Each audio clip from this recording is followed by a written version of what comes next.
Emotionally unavailable partners, such as severe avoidants and narcissists, tend to be takers in a relationship. They take, once in a while throwing out some breadcrumbs to their partner, and continue to take that validation, taking all the effort, taking all the energy, while giving very, very little to nothing in return. And this is because emotionally unavailable people are insecure. And due to their deep insecurities, they have become completely and entirely self-focused, so wrapped up in their own perceived needs and wants that they fail to consider the feelings of the other person. The feelings of the other person, the wants and needs of their partner, are an afterthought. They tend to approach a relationship with an attitude of, what's in it for me? What do I get out of this? Rather than, how can I also make my partner feel loved? How can I contribute to a healthy, nourishing relationship? That's not the thought process. The thought process is, what's in it for me? Now, thanks to that selfish attitude, that is why people like severe avoidants and narcissists are able to discard partners. Because they're emotionally walled off and they're so wrapped up in their own feelings, they're able to just blindside somebody, drop them like a rock, and move on, because they are not processing any painful emotions. They are not allowing themselves to feel empathy for what they did. Now, narcissists and severe avoidants have very, very, very, very different reasons for discarding a partner. But at the core, it is still selfish behavior. It is completely self-absorbed. It is extreme taker behavior. Now, they do require somebody who is a giver in a relationship. Somebody who gives while they take. That giver is often a people pleaser.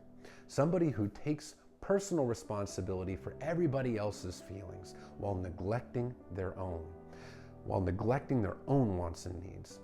Somebody who feels that love is conditional and has to be earned, that they have to be good enough to earn the love from the emotionally unavailable person. Somebody who's willing to settle for just scraps and breadcrumbs. Somebody who does not hold and does not enforce healthy boundaries. Boundaries being what you will and will not tolerate, what you want and don't want, what you need and don't need. Because somebody who holds boundaries is not going to stay in a long-term relationship with somebody who's emotionally unavailable. They're just not going to do it, because it's impossible to have a relationship with someone who's completely emotionally unavailable and have your needs met, have any kind of emotional intimacy. That doesn't exist. So the only kind of person that's willing to stay in a relationship like that is somebody who doesn't hold boundaries. And that just so happens to be the people pleaser that struggles with holding boundaries the most. If you hold and enforce healthy boundaries, you will not be in a long-term relationship with an avoidant or a narcissist, because you will actually be standing up for your own wants and needs in a healthy way. Somebody who's emotionally unavailable is not willing to give the same kind of effort into a relationship, is not willing to build that emotional intimacy, is not willing to be an equal giver in the relationship. So if you hold boundaries on these things, you will save yourself a lot of emotional time and energy, and you will spare having to waste all that on the wrong person. Now, if you are an extreme giver in a relationship, take a step back. Ask yourself, why are you willing to give for a partner that only takes? You deserve somebody who is willing to give in return, somebody who values your feelings, your wants, your needs, and really actually loves you and cares for your well-being emotionally.